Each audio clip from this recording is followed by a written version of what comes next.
Ladies and gentlemen, boys and girls, welcome. I'm Drawing with Mr. S, and it's been a while since I've taken Ben 10 aliens and fused them together and made them into SCPs, and today I'm doing just that. Plus, I'm gonna finally get to that recommendation from Galahound19 that told me to use Humungo and Water Hazard as a fusion. So all you gotta do is just sit back, relax, and enjoy the episode. Greetings, Nadison. Hey there, Dr. Sanchit. Is there anything I can help you with? There is. O5 Council member Mr. Benjamin Tennyson has a large assortment of SCP-B variety specimens that he has captured and secured within his Omnitrix device. I was curious to find out more information about the SCPs he recently captured. I can tell you about those new SCP heroes my dad captured. Thank you, Nadison. Let me tell you about one of the biggest SCPs he captured just a few weeks ago. Dad calls this SCP Humungo Hazard. Humungo Hazard? Humungo must be short for humongous. Why hazard? You're right about it being humongous. This SCP is 12 feet tall, but has the ability to grow up to 60 feet tall, kind of like a large real-life kaiju. When it does, its appearance shifts to become more dinosaur-like. Growing that large can be hazardous. A quick question, Miss Nadison. You said more dinosaur-like. Is this to say the SCP-B entity O5 Council member Mr. Tennyson captured resembles a dinosaur? Yes and no. Dad thinks it looks like a dinosaur in its current state, but I think it looks more like a luchador. You see, the SCP is red, has opposable thumbs with 3 fingers on each hand, spikes that come out of its wrists, feet, and calves. It has a large, powerful tail, 2 black spherical stones wrapped around its shoulders, and a black mask that covers half of its face. Does it have any other abilities? It does. Not only can it grow to kaiju-like heights, but it also is able to produce, absorb, and manipulate water. Dad's favorite attack with this SCP is called Water Fist. Dad surrounds his fist with water, then punches to release the water. The water moves as fast as a bullet and can cause some crazy damage. How fascinating. I think I have enough information on this entity. Let's move on to the next SCP.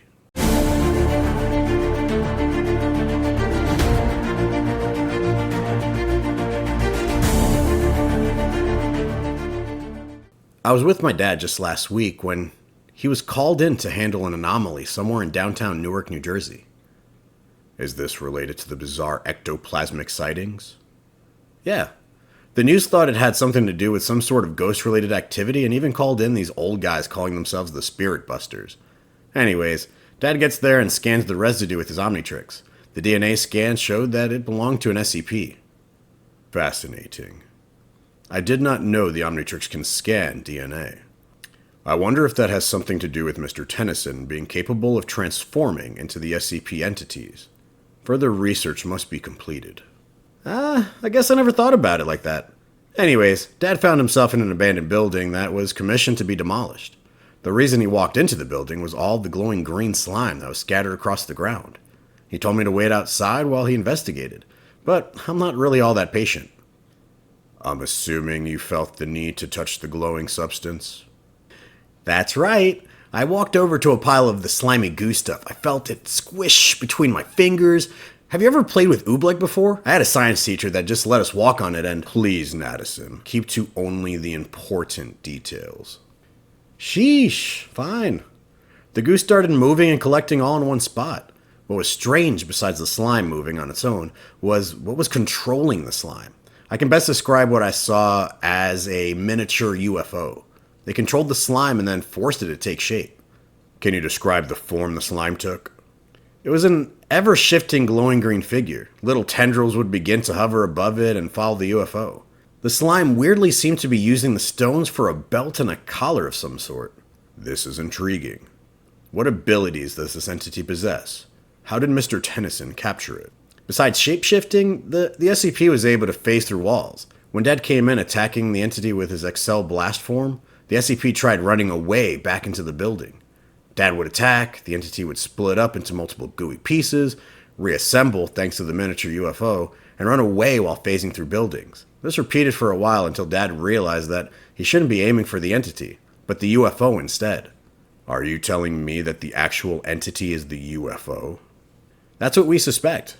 When Dad hit the receiver end of the UFO, the SCP fell into a pile of goop. Dad then used his Omnitrix to absorb it. What did you and your father name the entity? I know both you and he love naming these entities, so what did you decide to call it? I thought this one would be easy. Dad named his entity Goop Freak. Goop is just too obvious, and Freak because it could shapeshift into some pretty freaky things. The name suits the entity you described. Now let's discuss one more entity if you have time.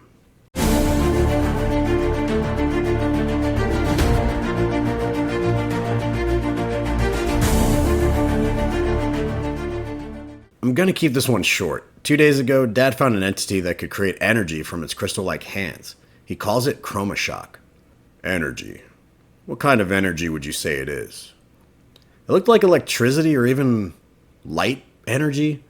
The being is about 3 feet in height, made primarily of stones. It does have a conduit above its head, which I believe helps it to channel the energy that runs through its body. Perhaps the stone skin acts as an insulator, preventing the entity from harming itself. That makes sense. It has a lot of durability for a small entity. It took so many attacks from my dad's armadillo hero form. Anyways, I do have to get ready for cheer practice, so I guess that's it for now, Dr. Sanchit. Thank you, Nadison. You have been most helpful. If there's any way I can repay you, please let me know. Well, I think I'll be cashing in that favor during our next SCP-B sighting, Dr. Sanchit. I think I want to take you out into the field, so you can help me capture my first SCP. Nadison, that would be nearly impossible. I'm a very high-ranking member of the SCP Foundation. The higher-ups may not allow me to go out into the field because I am not as expendable as some of our other operatives. Then I guess you won't be able to see me use my Omnitrix that Dad helped me build. Come again. I'm going to call this device the Ultra Matrix. I'm going to collect my own team of heroes like Dad, except I want mine to be more powerful. What do you say, Dr. Sanchit? Want to team up with me?